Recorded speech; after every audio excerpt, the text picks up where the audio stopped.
Hello, welcome. It is me, it's Marcus, and this is season two. We're at season two, ladies and gentlemen. It's so nice to see you again. This is my little show called Spill It. Welcome. This is a show where I get to speak to inspirational people and share inspirational stories to connect people together, to inspire people, and everybody should be learning something new. I like to think that I know absolutely everything. I definitely don't know everything, but here we go. It's a new season of Spill It, and I'm ready to learn some more. This is episode 44. Got a secret? Can you keep it? And I am joined by the fabulously, amazingly talented Brianne Davis, who is going to be joining us at 7:10 p.m. And I cannot wait. I cannot wait. Don't forget, guys, to like, share, and comment if you are watching this via Facebook or YouTube. Make sure that you have liked it. Make sure you have shared it, and make sure that you drop a comment, because when you drop a comment, it means I can get to do things like this. Hi, Samantha. Samantha's joined us in the comments. Hello, lovely. Hope you are well. I am very, very well, Samantha. Thank you so much. It feels brilliant to be back. Gemma has joined us as well, saying hello, and Lisa said hello as well. And Christina has joined us. Hello, Christina. Christina was on the takeover with Lauren, and Christina is here and says congrats on season 2. Thank you so much. I'm really excited to. Do you know what, guys? Season 2 has got some brilliant people. Not even just with like this month in general, but just I'm fully booked up until September, which is amazing. And the guests that I've got are phenomenal. I know that I'm not going to disappoint you on season 2.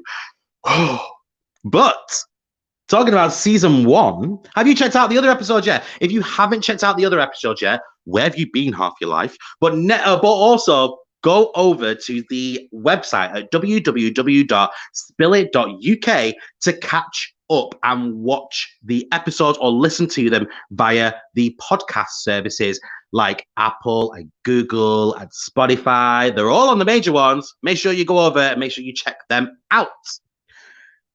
And obviously, share the button. Hit the share button. Hit it now. Do it. Do it now. Thank you so much. Right. Let's get into it. Announcements. I mean, the main announcement that I've got for you all is season 2 is here. Season 2. I can't believe it. Yeah. What a wild ride season 1 was, and full of shenanigans and everything. And season 2, I promise you guys, I'm going to do the exact same as well. There's going to be plenty of games, plenty of shenanigans, plenty of motivational messages as well for all of you lovely people out there. Now, there is another announcement. Now, prior to season 2, I started launching some merch, which you'll be able to find over on the Spill It website. Now, the merch comes in the form of these lovely, lovely beanie hats from Spill It. So it has like the little leather label on it. It says Spill It there with a little teacup on the end. Speaking of teacups, look at my brand new teacup here. This came today. This is a Japanese teacup, and I absolutely love it. But yeah, so the Spill It merch is now available. If you're wanting some Spill It merch, all you have to do is head over to the Spill It website, www.spillit.uk, and you'll be able to buy some merchandise from there. Yeah, do that. Now, speaking of merch, and speaking of normally what we do on season 1. Now, normally on season 1, what I do is that we would do a competition now, and the competition music would play, and we talk about the month-long competition. Well, I'm going to do a competition for you on this show. It's season 2. It's episode 1 of season 2, and I'm really looking forward to getting into it.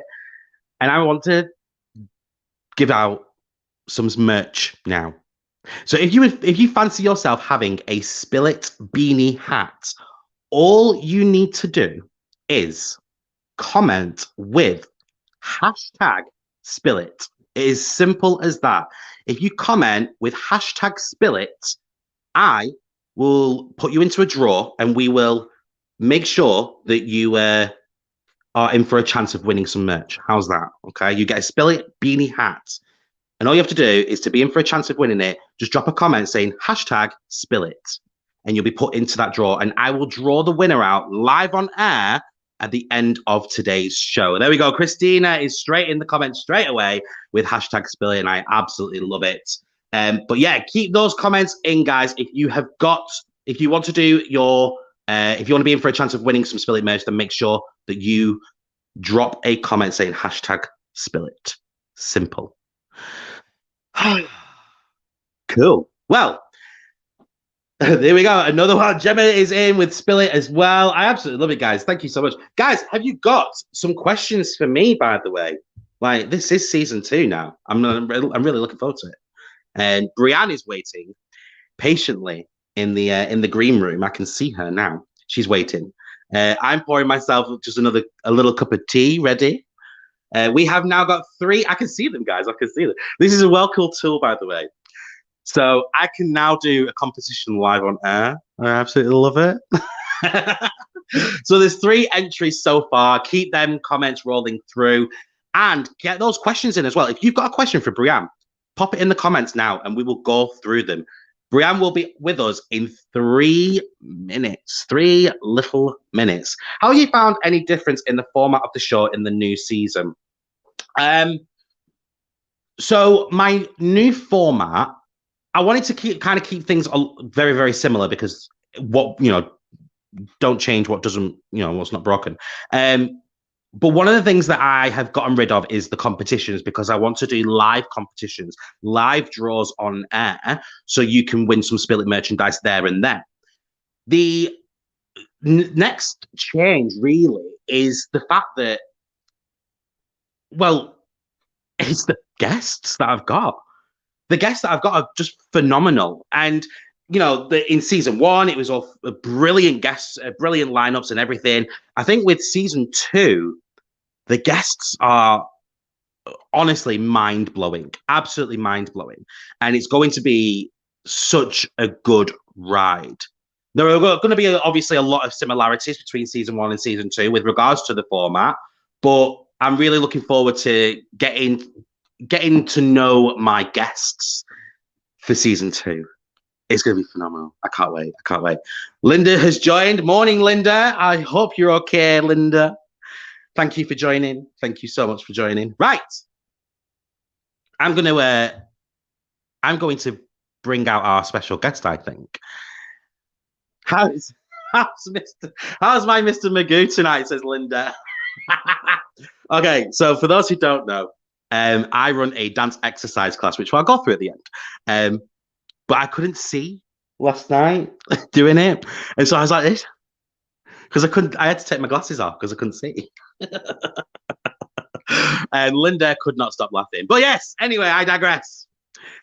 Brianne is waiting patiently, and I'm going to bring her out. Can we please have plenty of emojis, plenty of woohoos in the comments? Please, can we have your favorite emoji? In fact, my favorite emoji is a unicorn. Please comment with a unicorn in the comments right now. We'll bring out our guests for the evening. Here we go. The comments are rolling through. I absolutely love it. Please, can we give a massive round of applause, a massive warm Spill It welcome, because you're all beautiful teacups out there. Please, can we give a massive warm welcome to our special guest for the evening, Brianne Davis. Hi. Hello. Hi. How are you? I'm good. How are you? I'm very, very well. Thank you so much. Gemma has just posted loads of unicorn emojis for me, so it's made my day. My glasses are fogging up, so I'm going to take them off. But yes, amazing. It's so good to see you. Thank you so much for coming on the show. I'm excited to be here. Thanks for having. It's going to be brilliant, and I can't wait to get into it all with you. However, before we start, we're going to play a little game. Are you up for a bit of a game? Sure, let's do it. I love Let's the game. do it. Cool. Okay, guys, this is the 5-second rule.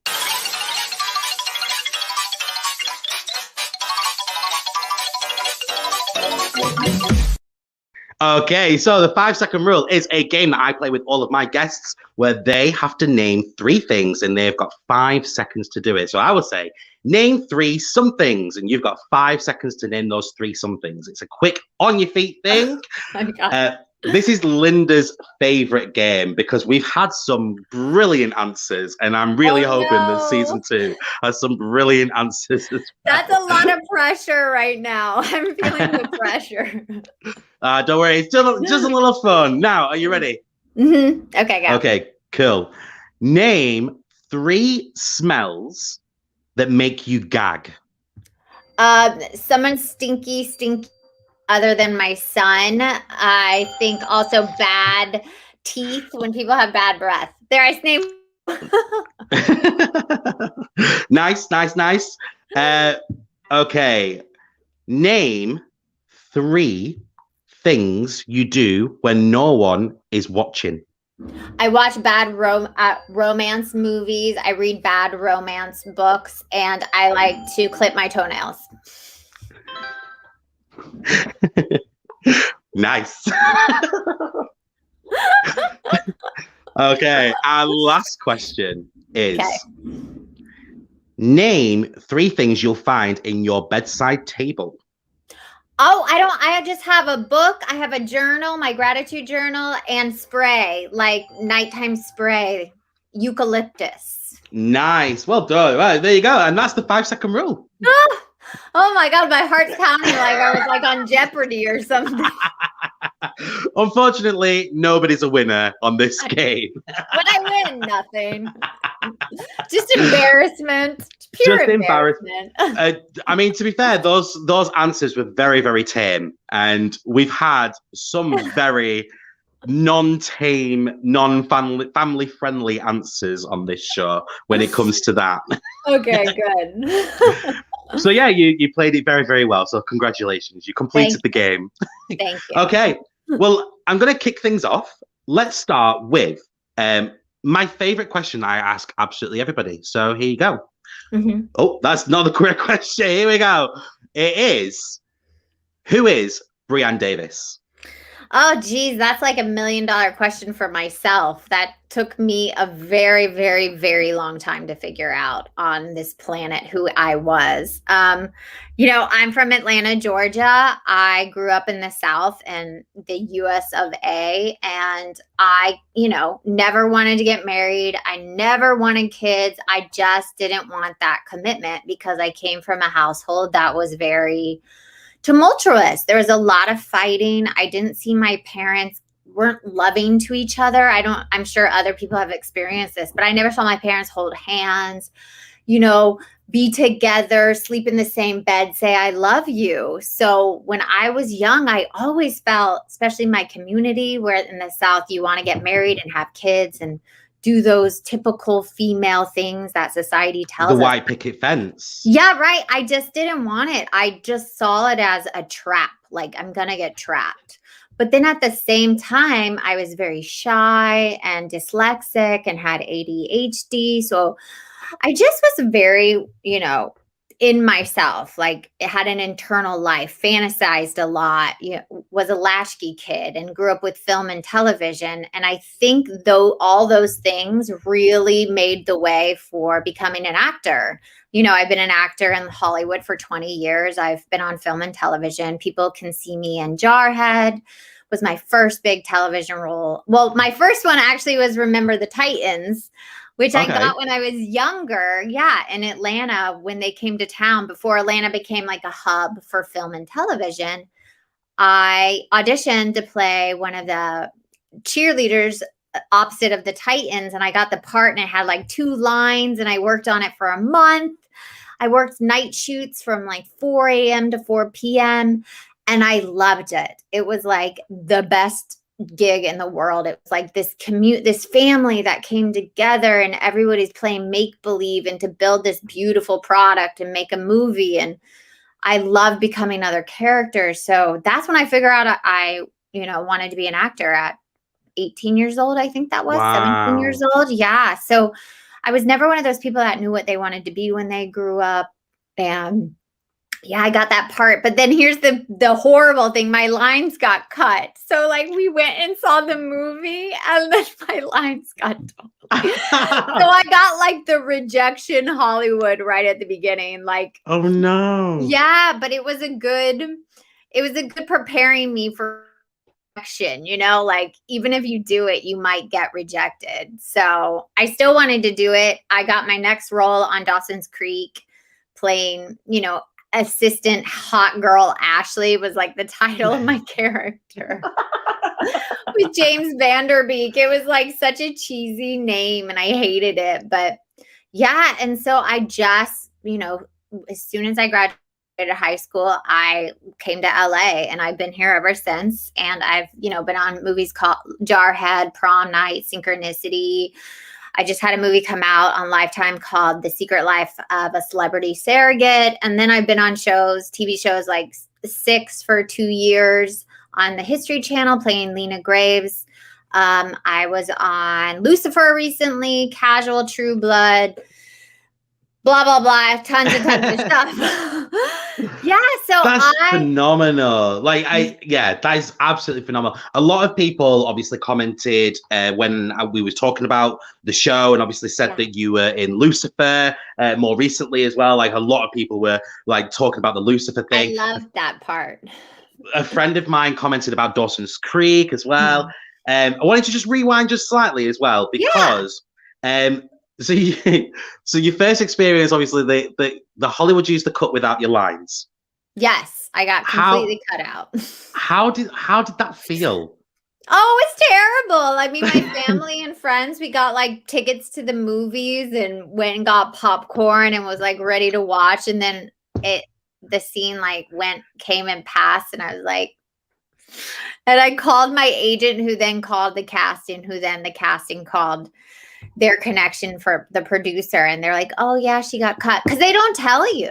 They don't tell you what makes it in. Unless you're like a main character, they'll call and say, hey, we had to cut that scene. It didn't work out. But yeah. I assume something like that though. Like they would tell your agent. Cause obviously that'd be a huge shock to your system essentially. Like, yeah, I think because I was a local hire and just a couple lines, I'm sure if you have a bigger part, they would tell you ahead of time just for respect. But, it was such a big production. There were so many characters in the movie. So I understand now because I produced movies and I understand as a producer the pressure. So the last thing you're thinking about is the person that had like a line or two in the movie. Some like rando girl in the South, Oh, bless. Oh. But I was heartbroken. I was like so excited, but it got me ready for rejection. It actually worked out beautifully. Well, that's good. I mean, this comment that came through as well, and this was in relation to your 5-second rule, but because obviously you didn't win a prize. But this definitely is a good response to the cutting of your lines in Hollywood. Christina put a comment earlier saying you win our hearts even more, and yes, and that is definitely true. You've won our hearts, even though Hollywood way back when rejected you won our hearts over anyway. Linda's also dropped a comment as well saying, I tried watching Lucifer the other night. I didn't get past the first one. Please tell me if it's worth sticking with. It is. I mean, it's a great show. It's campy. It's definitely camping. It's not the type of show I really watch. I don't have time right now to watch television, but it's fun. I mean, the fans love that show and they love, I was on season 5 playing Detective Dancer and she is such a great character. Honestly, she's one of the best characters I played because she's 5 people in one character. So it was really fun as an actor. Yeah, she was like so many different facets of this female. It was amazing. So give it a go. Like stick with it. It's campy, but just you got to get past that if that's not your thing. Cool. And so continue your story. So obviously you did all of these different parts in Hollywood. And where does the story go next? Well, yeah. So I've been just a working actor, pounding the pavement, going from audition and I then started directing I've directed 2 movies. I produced 3 movies with my husband. We have a production team and I just was getting behind the camera more and more and telling more stories that I wanted to tell. And what happened with that is my truth started coming out. I started, looking into myself in recovery. I am a recovered sex and love addict for the last 11 years. I have 11 years of sobriety. And while I was working on myself, I was willing to give up my career in Hollywood to get better, because being an actress, we're, becoming characters. And if you're not, self-assured in yourself, I just couldn't walk into the rooms and become someone else when I didn't even know who I was. Like, I felt like I was living a role in my life and putting on different masks. So that came up to a head like 11 years ago, like the bottom, like at the pinnacle, when I was on the red carpet, and I put up a picture of me on the red carpet for prom night for Sony Screen Gems, which was a pretty big movie with Brittany Snow and Jonathan Sheck and Idris Elba, who I'm madly in love with. He's just the nicest human being known to man. But that was a big movie, and that was like one of the lowest points of my life. And I kept thinking, if I get this part, if I get the money, if I get the fame, if I get the pictures in the magazines, I will feel better about myself. I will feel whole. And it just kept getting worse. It was like the more work and accomplishment I got didn't fulfill me. And I just came to a head where I was like, something is not right. And what I was doing is I found out that I was, trying to find the soulmate, the perfect partner to fix me. And as soon as I was with someone and I had them, I would find myself intriguing and flirting, and then overlapping relationships, and just always looking outside of myself for people to fix me constantly, like friends, even, and family members. So I hit a bottom. I was about to blow up my life. I was on location. A mentor of mine in the acting community just died. And I was finding myself on location, shooting this movie, flirting and intriguing with everybody. It was insane. Like, I was like this needy person going around like, give me attention, film me, make me feel special. And I just remember I was looking at I was in the middle of nowhere in a Holiday Inn, looking at the mirror in a dark room and being like, oh my God, am I going to be doing this the rest of my life? Am I going to be looking outside of myself to complete me? And I had a boyfriend I lived with who I really loved as much as I could love anybody. Let's put it like that. Like, who I cared about, who, if we weren't together, I'd want to be his friend. Like someone, because I found myself in the past dating people I didn't even actually like as people. Like, they were mean to waiters. They weren't really nice. And I just was like, I can't do this anymore. Something is going on with me. It can't be everybody else isn't the right partner for me. Like, what is going on with me? So I called a friend that hooked me up with her therapist, and I went and saw her, and she told me two things. She told me two horrible things at our sessions. She said, the first thing she said is, you wear the mask of one of my other clients that's a high-class prostitute. And I was like, what? I was like, I've never had a one-night stand. I haven't had many sexual partners.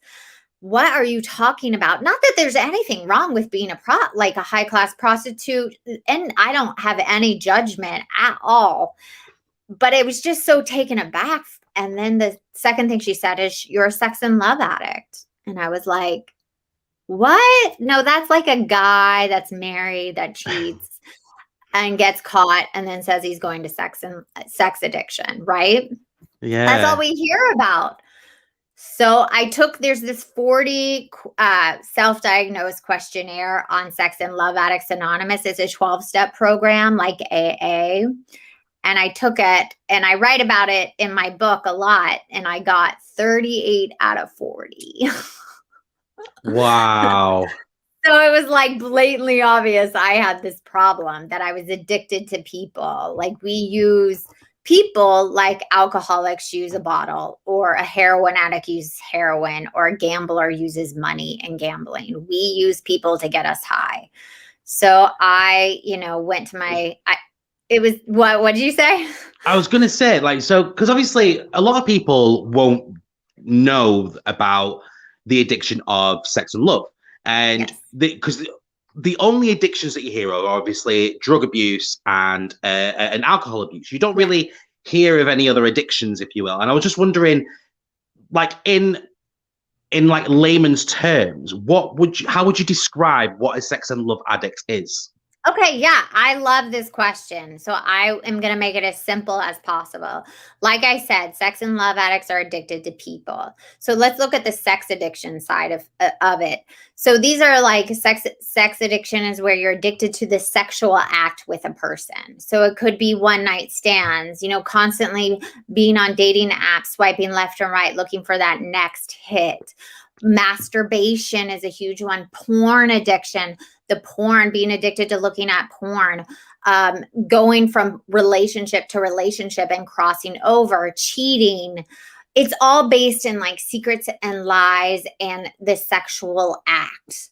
Then we go to the love addiction side. It's where you're addicted to a person. We call them qualifiers, is the person that qualifies you. So this is like going back to bad relationships, going back to unavailable people, that boyfriend over and over again, constantly also on dating apps, looking for that perfect partner, being in fantasy, flirting a lot, intriguing a lot. A lot of people I know go on DM strangers like to get them to flirt. And it's always constantly looking for that person to complete you. And normally there's a combination of both, that you sexually act out with someone, even if you don't want to, because you want to keep them and you want to make them available. So it's like very gray. And then on the other side of it is when we get hurt or where it's too intimate, we swing to the other side and go to sexual anorexia, where you can't have sex at all. You like shut down that part of you because you're like, it's too much. You've been acting out. So it's like a pendulum swing. So it's really, the base of it is where we can't connect sex and intimacy. Like those two things don't get connected. So a part of us can be sexual with someone we don't care about. It's easier than being sexual with someone we love. It's too intimate. So at the core of both these addictions is low self-esteem, low self-worth, fear of abandonment, fear of not being enough, and fear of intimacy. Wow. Well, that definitely answered the question. And that's, yeah. Wow. Okay. So carry on. Okay. Yeah. So I, drove on the 101 after my therapy session with this horrible news that I was a sex and love addict, called my live-in boyfriend, was like hysterically crying on the highway like a crazy person, like a total nut job. And I called and was like, I'm a sex and love addict, she says, right? Like, I'm like, so I get home because we live together, and he printed up all the meetings in Los Angeles and highlighted all the meetings I could go to. And it was such a lovely moment that, my truth was coming out and the person didn't judge me. And here's the kicker. I'm married to this person still. We've been together 16 years. I have a son now. Like all the things I never thought I wanted. And it's because I did this work on myself. And I found myself, after he highlighted those meetings, at my first meeting deep in the valley in Los Angeles. So this is like, where it's 100 degrees and you go into a church, which I wasn't a very religious, godly person. And 30 people sitting around, all walks of life. We're talking like an A-list celebrity to a social worker to a CEO to a school teacher, all sitting around. I was the youngest person at the time. And every single person there talked about something I thought, I've done, I've said before. And for the first time in my life, I started crying. And I was like, oh my God, I'm not alone or broken. I just didn't get the tools, know how to have healthy relationships and boundaries and self-esteem and all that. So it's been a journey. Like we're talking over a decade of, just digging through the shit is what I call digging through the shit of your soul to get to your gold and to get to your self-love. Because that's what it's all about, is finding self-love. And I can say now today, if my husband left me, or if my son left me, or if my career went away, or if all my money went away, or whatever, the car, the clothes, whatever, I will be okay. Like, I couldn't say that 11 years ago. That's phenomenal. I absolutely love that as well. Like, and it comes from knowing yourself and knowing yourself like so much, like the inside and out, and being happy who you are. Yeah. That feeling comes where if you could take everything away from someone, you can strip it all down, but they will still be okay and they'll still be strong because they have themselves. What are you left with? You're left with you. And as long as you know that you're a powerful person and you know who you are, then you can take on anything still, and you can get back to the way you were. I mean, isn't phenomenal. that what it's all about? And that's what my whole thing is, like, why I spoke out about it, why I came out, because I'm not someone that got caught cheating. I'm not in crisis, but I just found myself. And I have to say, you know, with social media, it's beautiful. Like, you and I get to connect, we get to have this conversation, but social media is really damaging our humanity. And what I found after being a decade in recovery is more and more younger people are coming in at 19, at 20 years old, unable to connect, unable to have intimacy. And they're so disconnected from their sexuality and so much porn and all that, that I just found myself like, okay, now I have to really be of service. Like, I have to come out and say, let's just blow up in the doors. Here I am, a woman that has success in this world. It didn't fix me. I have this problem. There is nothing wrong, because I have to tell you, people come in that have like 35 years in AA or been off heroin for 30 years, and they do not want to walk into the room. Sex and Love Addicts Anonymous is, they say AA is the last house on the block you want to go to, and Sex and Love Addict is like the shack in the back, like no one wants to come to. Like, nobody comes into our meeting unless you have a serious problem. You're at the lowest of the low. And I remember this moment when I got my 6 months chip, and I didn't work for a year in Hollywood. Like, I couldn't work. I cried every day for 9 months. It took me 9 years to do my 12 steps. It was torture. My husband and I, who was my boyfriend, we didn't sleep together for the first year because I realized I couldn't sexually be with someone when I didn't have myself.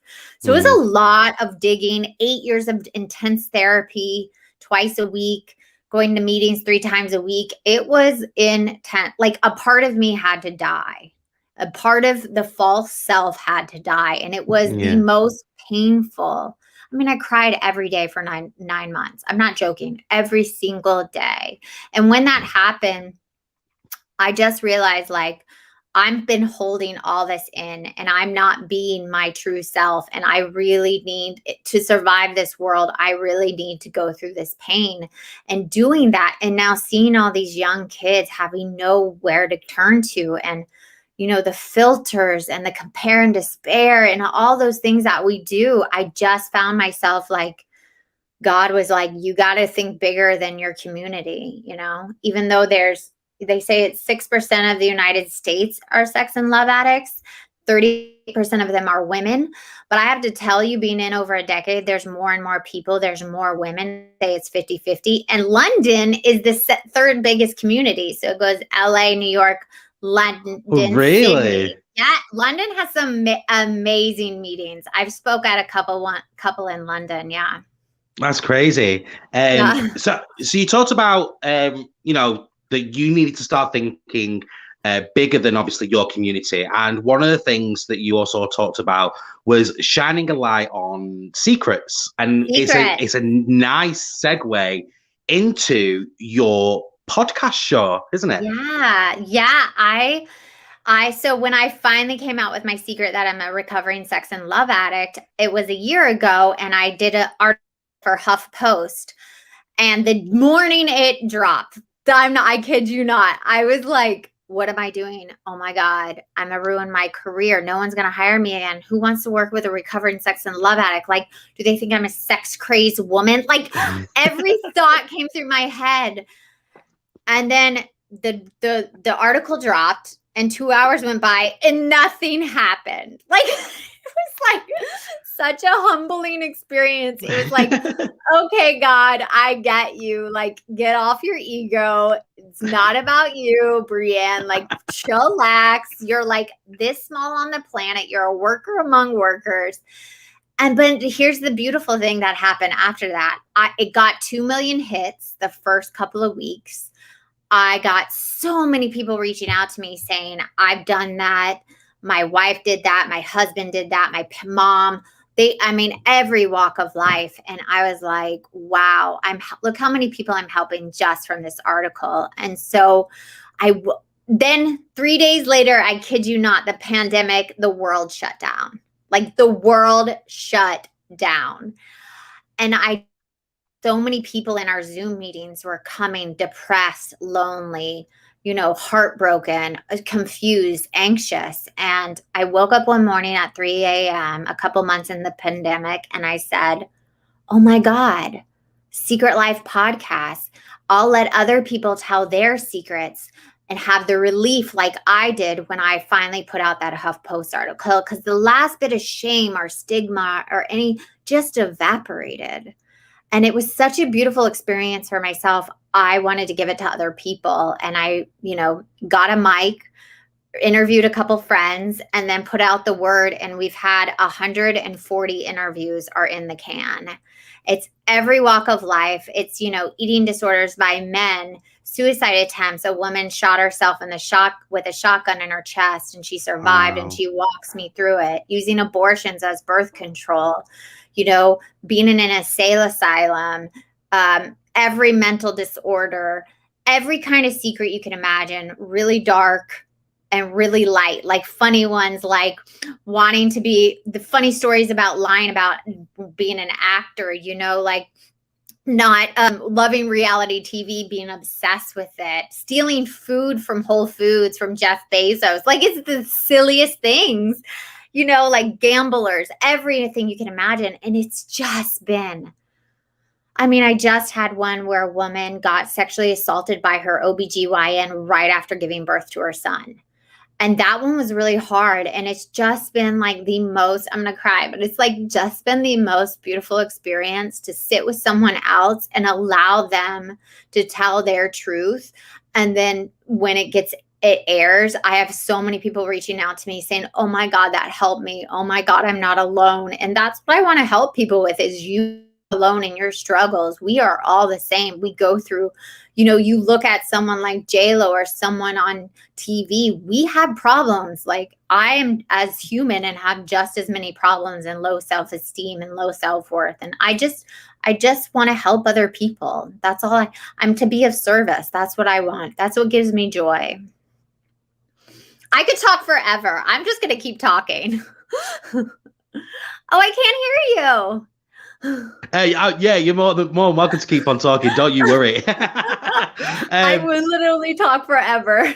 Honestly, no, you are, and you are helping people. I've listened to a lot of the episodes already on the podcast. I came across it randomly, and I was like, oh, let's have a listen to this. In fact, what it was is that you started following me on Instagram, and I was like, oh, let's have a quick look. So I had a look, and I was like, oh my God, I really like it. And that's when I connected with you. I was like, hey, thank you for the follow. And I've just come across your podcast. Let me have a quick, I've just had a quick look, listen. And I've sat there for hours on end listening to the episodes, because there are some phenomenal stories out there. And it is all about shining a light on those secrets, because those secrets do eat us up. And we talk about it.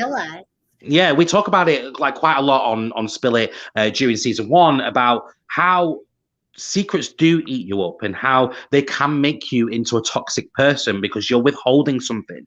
And as you quite rightly said earlier on, you're wearing masks. You're putting these masks on for people. And one day they are going to crack. One day they are going to crumble. And it's better that you shine a light on them now and not hide yourself and be happy with who you are, because that's when the positive things happen. That's when you start thinking about all the positive things and you start wanting to surround yourself with positive people, because you no longer have these dark thoughts, this toxic in your body that's coming out in different ways and pushing people away and all that lot. And I think what you're doing is absolutely phenomenal. You truly are an inspirational person. And yeah, that's my 2 pence. Yeah, I mean, just the other day, I mean, yesterday I cried. I got a letter from a woman that came on a couple of months ago talking about she was a stripper for a year and nobody in her life knows about it. You know, she lives in the suburbs in the middle of nowhere. And she shared this story with me and we changed most of our names, but most of them are 50% anonymous. I change everybody's name unless it's a well-known person or they want to like publicly speak about it. You know, we've had Of course. Olivia Munn come on. She did another episode that I have coming out later. We have Janet Kramer. We've had Jonathan Sheck. We've had Robert Gant. We've had so many like well-known people come on, but I love the anonymous ones where people just spill all their shit, all the things they've been carrying around, even if they're on the other side of it. And this letter I got the other day, and it's making me want to cry, but she was like, I came on and I had such a huge transformation, just letting go of that one thing.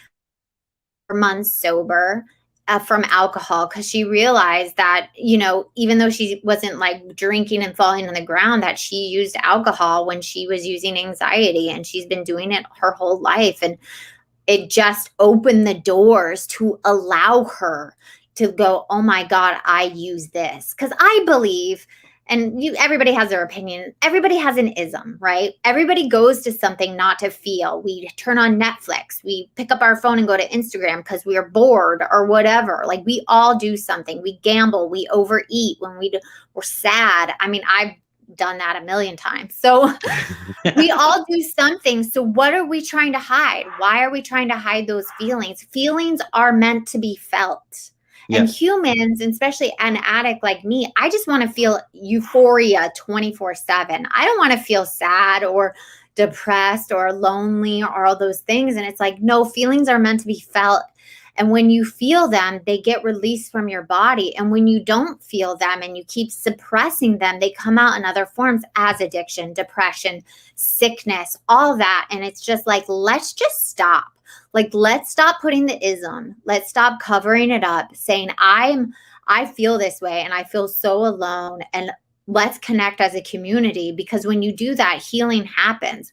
But the first thing you have to do is open your mouth and say, me too, or I feel this way, or I have this thing I've done. I'm not proud of it, blah, blah, whatever it is. And because it brings us so much serenity and peace, but you have to go through the pain.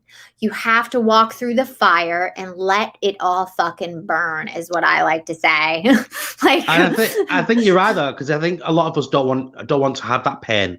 We don't want to experience that or have to go through it. Like we just want the easy route, if you will. Yeah, and it's not an easy route. It's just building it. It's just putting it under the carpet. That's the thing. I think people lean into toxic positivity. I love that you talk about positivity, because yes, even when something bad happens to you, there's always a light at the end of the tunnel. Why that happened? You learn something. But right now we have this movement where it's like, be happy, be positive, blah, blah, blah. And it's like, no, sometimes you need to be sad. Like, I needed to cry every day for 9 months because I've been stuffing all the trauma, all the loss, all the abandonment from my parents, the emotional incest, all the things that I encountered that I did not feel my whole life. I had to go through that grieving process to get on the other side. Definitely. I even make myself tired. You are letting us have it, and I'm for it. I'm living right now. It's brilliant. It's not just stopped there though, has it? So obviously you've done your podcast, and now you are a published author. Oh my God. It's crazy. Yes. And I have the book here. Secret Life of a Hollywood Sex and Love Addict. Woo! Love it. Absolutely love it. Tell us a bit about the book. Okay, so like I said, you guys, I'm dyslexic. I have ADHD. I'm an actor. Give me the dialogue. I don't want to write it. Like, not interested. But my husband, when I was going through this journey, he was like, hey, there's this writing course. And I'm like, looking at him like, what are you talking about, you odd person? Like, no, thank you. I don't want to take a writing course. And he just kept bothering me. Like, he was like, hey, so there's this writing course that's happening. It's not that much money. It's only 90 days. And I was like, what are you talking about? And finally, by the 6th time, he was like, just take it. It's not that much money. You could take, no one will know. Just take 1 or 2 of the classes. You can quit. No one will ever know. And I was like, fine, leave me alone. And I started taking this writing course, and I wrote the first draft in 45 days. Wow. 90,000 words. It just came out of me. And it's a memoir, and it's about my life, and it's about my journey in Hollywood as a working actress, not an A-list celebrity where everybody hears about, a working actress, and what happens and the stories behind the world, and being a recovering sex and love addict, the first year of recovery. But I'll tell you what happened when I was doing rewrites with my editor and just rewriting and rewriting and rewriting. All these other stories came in, other people's stories, like dreams. I woke up at 2 a.m. with dreams and would run in my office and start writing. And it just became this bigger story. And I was sitting there going, who is this woman I'm writing about? She's me, but she's other people too. And I was listening to Pandora, and the song came on by The Police, Roxanne. You don't have to put on the red light. And I was like, that's her. It's Roxanne. That's her name. And so I write about Roxanne. You know, it starts out at the lowest of the low, and it takes you through the first year of what it's really like in Sex and Love Addicts Anonymous, and the slips and the letting goes and all the nitty gritty, dirty, nobody wants to talk about, the worst of the worst. And it just takes you through her journey, and it's my journey, and it's other people's. And, you know, I have changed everybody's names. They're like tattoo girl, cool girl, superstar, suits, a glam girl. It's all based on real people, and you'll never know who it is, but you could try to figure out. It's a fun game.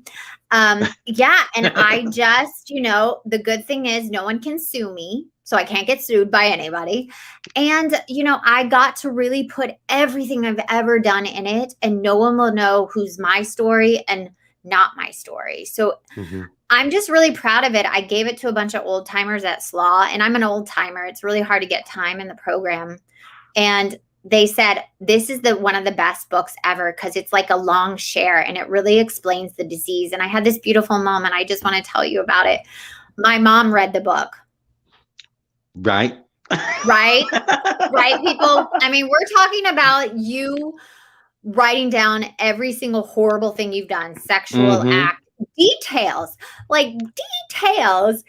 the past, like things you know, and she was like, I want to read it. And I was like, okay, I'll send it to you. Like tight-lipped, like, okay. But she read it, and she called me a couple of days after it came out, and she said, she was crying, and she said, oh my God, for the first time, I truly understand your addiction. Like I didn't understand it before. And then she said something else, and she said, I've done some of the things you've done. And it was like, for your mom. And there's a lot of stuff in there about her that's not pretty, and that I talk about in our relationship. And it was such a beautiful healing moment. And then I had to do the audiobook right after and act out all this stuff. But it's like, it's been one of the best things I've ever done. It hit bestseller 3 times. The audiobook just hit bestseller. So I'm just really proud. But it feels like I didn't write it. Like I picked it up the other day to read an excerpt for something, and I was like, ooh, this is pretty good. This is good. And my husband's like, yeah, you wrote it. I was like, I don't remember writing this. Like, it wasn't me. It's not about me. It's about me sharing my experience, strength, and hope, and that there's a way out of bad relationships.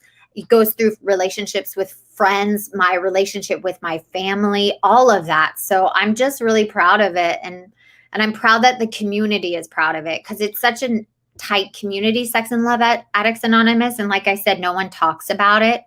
So I'm really proud that the old timers that I'm close to are proud of me, because I was a little worried about that, to be honest. Emmy's just dropped a comment there saying that's incredible that your mom had that revelation as well. Yeah, it was beautiful.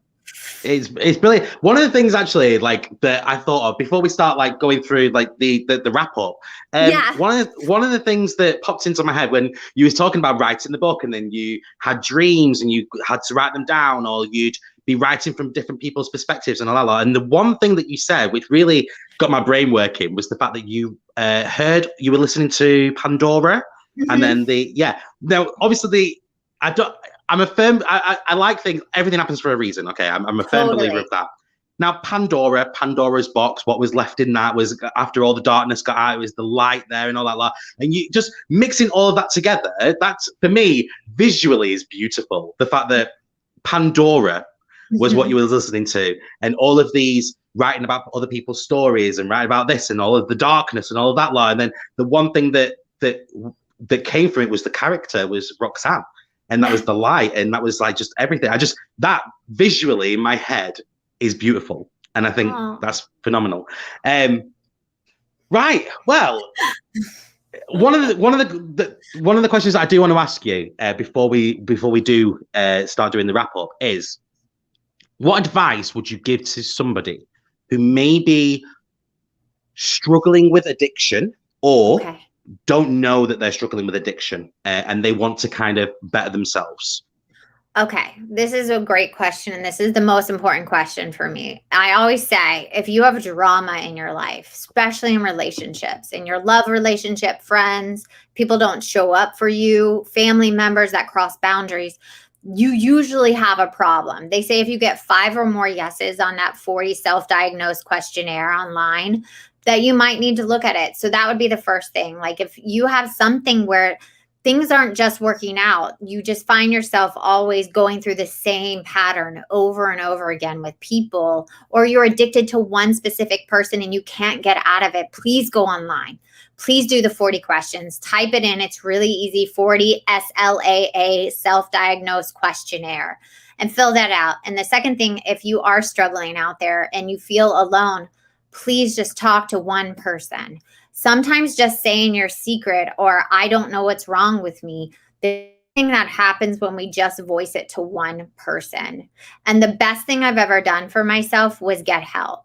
Go talk to somebody, meditate.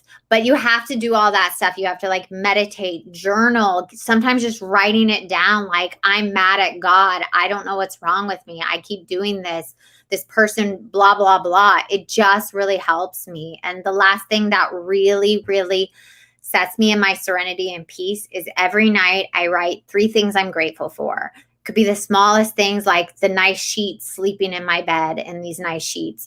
And I try to make it something different every day. So it's 3 things every day different that I'm grateful for. And the last thing that has helped me tons, and I didn't believe in God or universe or higher power, but when I'm struggling and I don't know how to get rid of that worry and pain and all that, I look up and I just say, you take it, God, you take it, you take it, you take it. And there's something about doing that where it releases that worry and fear and anxiety. Your second mantra, where you go to bed and you say like the things that make you are positive, is very reflective of my mantra, which I've talked about on this show before, which is every day when you wake up, stand in front of the mirror and you say, today is going to be a good day and here's why, and you finish that sentence and you tell yourself that today is going to be a good day. And that is something that I do on the daily basis. I do it all the time. It's why I'm so positive, guys. That's why.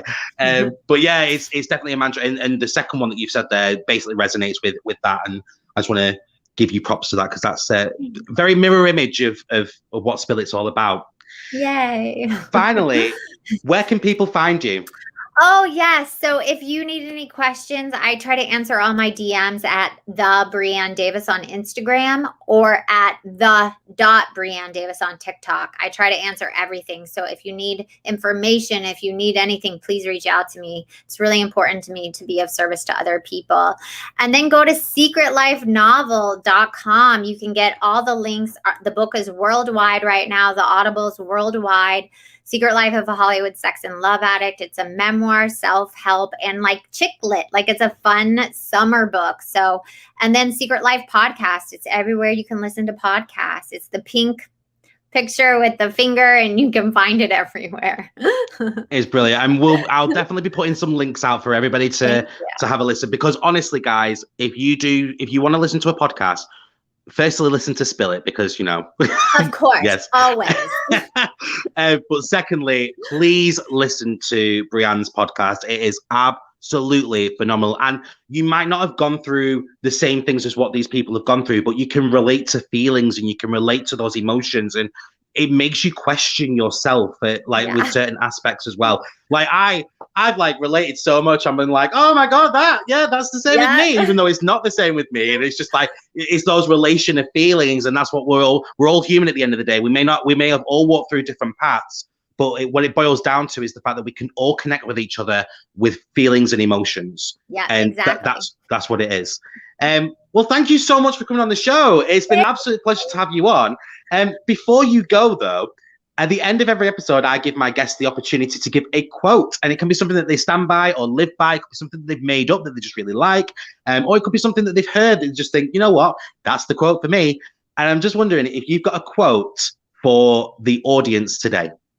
Yeah. So my quote links to the book. There's a chapter 10. There's a moment when Roxanne realizes she is her own soulmate, that there's no one out there that's going to fix her, that's going to complete her, that you're not cut in half, that we are our own soulmates. And I saw this quote when I was working on it. To love oneself is the beginning of a lifelong romance by Oscar Wilde. And I taped it up on my computer. I taped it up on my mirror when I was going through, like, I complete myself. I live and die with myself. I better love myself first. Absolutely love it. Absolutely love it. Thank you so much for coming on the show. I will definitely be in touch because I think there's a few secrets that I want to share as well. So yeah, guys. But yeah, it's been such a pleasure. And to have you on season 2, episode 1 as well of Spill It has been an absolute pleasure. Thank you so much. Thank you so much. And you can thank you. Yeah, you can say your goodbyes. Goodbye. Have everybody. Nice to meet everybody. Thank you. Have a good day. Wow, wow, wow. Yes, Caroline, you're correct. What a wonderful soul she is. She is such a wonderful soul. There's been many questions as well asking about what I'm drinking. So I have got my lovely teapot here, by the way. It's a lovely teapot with an infuser. And then this is a Japanese teacup. There you go. Emmy, you hit the nail on the head. It's basically a shot of tea. Thank you so much, guys, for tuning in. Before you all start darting off, make sure that you have dropped a comment with hashtag #SpillIt, because I am just about to draw the winner who will win a free beanie from myself. All you have to do is comment with hashtag #SpillIt, just like Christina did earlier before she dropped the hashtag #SpillIt. Everybody who drops a comment with hashtag #SpillIt is going to be in for a draw to win a beanie hat. I am just about to do that. But I'm sure that you will agree, Brianne was an amazing guest, and I cannot wait to speak to the rest of the guys that I've got ready for season 2 of Spill It. Oh my gosh, it's going to be so cool. Next week, we have got Hattie Rowe. Hattie Rowe is massive on TikTok. She's huge on Instagram for shining a light on MLM businesses, MLM companies, and talking about actually how toxic they can be and how much money you actually have to put into to get nothing back.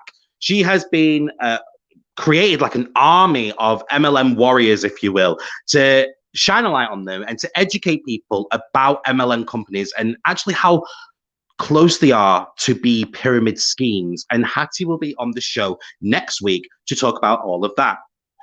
My name is Marcus Wright, and when I don't do this, I have a dance exercise class called Dance X, and you can find that on Facebook. We've been going all the way through lockdown, and if you're wanting to participate in that, or you wanted to come along and have a look at the online sessions, all you have to do is jump onto the Facebook page.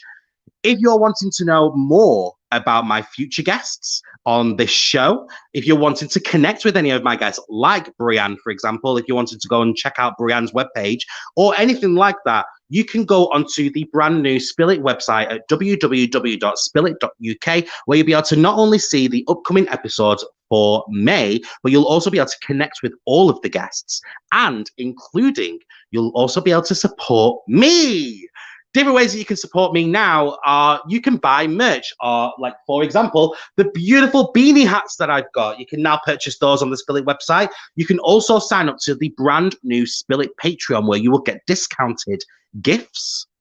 Yeah, discounted gifts, discounted merch. You'll get discounted merch. You'll also be able to get special shout outs as well throughout the credits. You'll see those very, very shortly, by the way, guys. But yes, there's so much that you can do. Don't forget as well to support me further. You can invite people to the Spill It page up over on Facebook and include them onto the YouTube channel. And if you are listening to this via Apple Podcasts, or you are watching this via Facebook, then please leave a review. That's all you have to do. You have to give a review. If you give a review, it means that more people will see it. Love it. Right. Thank you so much. And here we go. We are going to do the winner of the beanie. We have got some entries. Here we go. Right. And the winner of the beanie is... Dun, dun, dun, dun, dun, dun, dun. We need some music. Dun, dun, dun, dun, dun, dun, dun, dun, dun, dun. It's Linda Proctor. Linda Proctor, congratulations. You have won yourself a Spill It beanie. All you have to do is get in touch with me and let me know your address and what color you would like, and you will get a Spill It beanie. Thank you so much, guys, for tuning in. And until we spill it again, it's bye for now. Thank you so much for watching this week's episode of Spill It. If you haven't subscribed yet, now is the perfect time to do so. Spill It goes live every week on Wednesday at 7 p.m. on Facebook, YouTube, and Twitch. And a special thank you to these amazing teacups.